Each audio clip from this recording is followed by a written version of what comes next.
बिस्मिल्लाहिर्रहमानिर्रहीम। अस्सलाम वालेकुम। आज मैं बनाऊंगी टिंडे और गोश्त। टिंडे और गोश्त बनाने के लिए चाहिए गोश्त, टमाटर, प्याज, हरी मिर्च, टिंडे, गरम मसाला पाउडर, हल्दी पाउडर, लाल मिर्च पाउडर और नमक। और पकाने के लिए ऑयल या घी, वो आपकी मर्जी। सबसे पहले मैं पैन में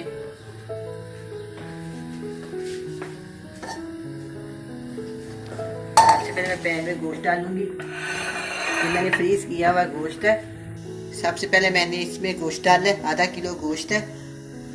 हाफ टी स्पून हल्दी, नमक हस्बे जायका, 1 टेबल स्पून लाल मिर्च का पाउडर और हाफ टी स्पून लहसुन का पाउडर इसके अंदर मैंने डाल दिया।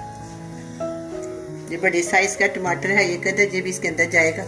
इसके अंदर मैं डाल दूंगी। तो बहुत ही कम मसाले से ना टिंडे का सालन पकाती हूँ। कोई ख़ास मसाले नहीं डालती, बिल्कुल सिंपल रेसिपी के साथ पकाती हूँ। इतने मज़ेदार ये टिंडे लगते हैं ना, बहुत ज़्यादा। अगर ज़्यादा मसाले डाल दें तो टिंडों का जायका ही खत्म हो जाए, मसालों का जायका आता है। इसलिए मैं इस सब्ज़ी में बहुत ही कम डालती हूँ। नमक वगैरह भी, मिर्चें वगैरह भी, और मुझे गर्म मसाला, साबुत गर्म मसाला भी, और ये वाला कच्चा मसाला। एक छोटे मुनासिब साइज़ की प्याज मैंने इसके अंदर डाल दी है। अदरक इसके अंदर मैं बिल्कुल नहीं डालूंगी, ना मैं इसके अंदर धनिया डालूंगी।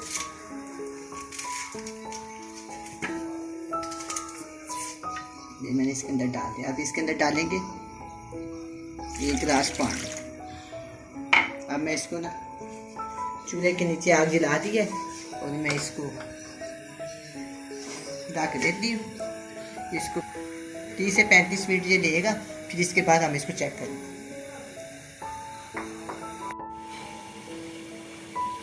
30 से 35 मिनट हो गए हैं। अब मैं इसको चेक करती हूँ। माशाल्लाह ये तो बहुत अच्छी तरह भून गया है। कुछ बिल्कुल ही गोश्त ने ऑयल छोड़ दिया। चेक करती हूँ गोश्त गल गया कि नहीं।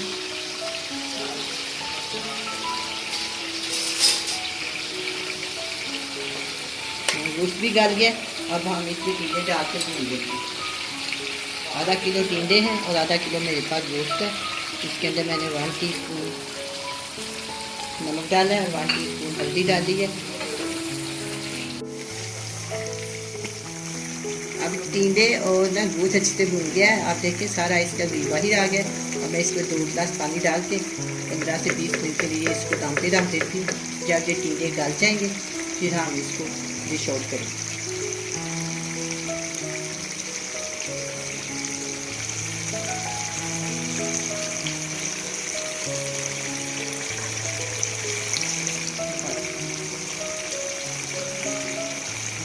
आधा किलो मैंने इसके अंदर गुड़ डालना है और आधा किलो मैंने इसके अंदर टिंडे डाले हैं। एक आधी प्याली छोटे वाली मैंने ऑयल डाला है। 1 टीस्पून मैंने इसके अंदर लाल मिर्च का पाउडर डाला है, नमक जायका डाला है और हाफ टी स्पून मैं इसके अंदर हल्दी डाली। बाकी बात इसके अंदर गर्म मसाला हरी मिर्च डाली।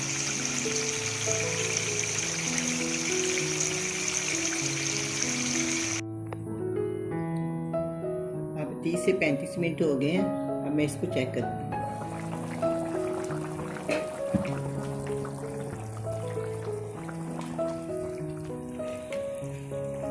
तो टिंडे भी गल गए हैं और शोरबा भी बिल्कुल ठीक हो गया। अब बिल्कुल ये तैयार है। देखिए कितनी प्यारी इसकी रंगत बनी है। गोश्त भी बिल्कुल गल गया है। कितनी प्यारी है ना, इसकी रोटियां लग रही हैं। बहुत ही अच्छा। टिंडे भी नए नए आए हैं, काफ़ी अच्छे थे। अब मैं इसके अंदर 2 तोड़ हरी मिर्चें डाल दूँगी। इसको बारीक बारीक नहीं काटना। और साथ इसके अंदर मैं 1 टीस्पून के बराबर मैं इसकी धनिया डाल दूँ। अब मैं इसको डिश आउट करती हूँ।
अब ये सालन तैयार है, बड़ा ही मज़े का बना है। आप भी बनाएं, बड़े मज़े से खाएं। अल्लाह हाफिज़।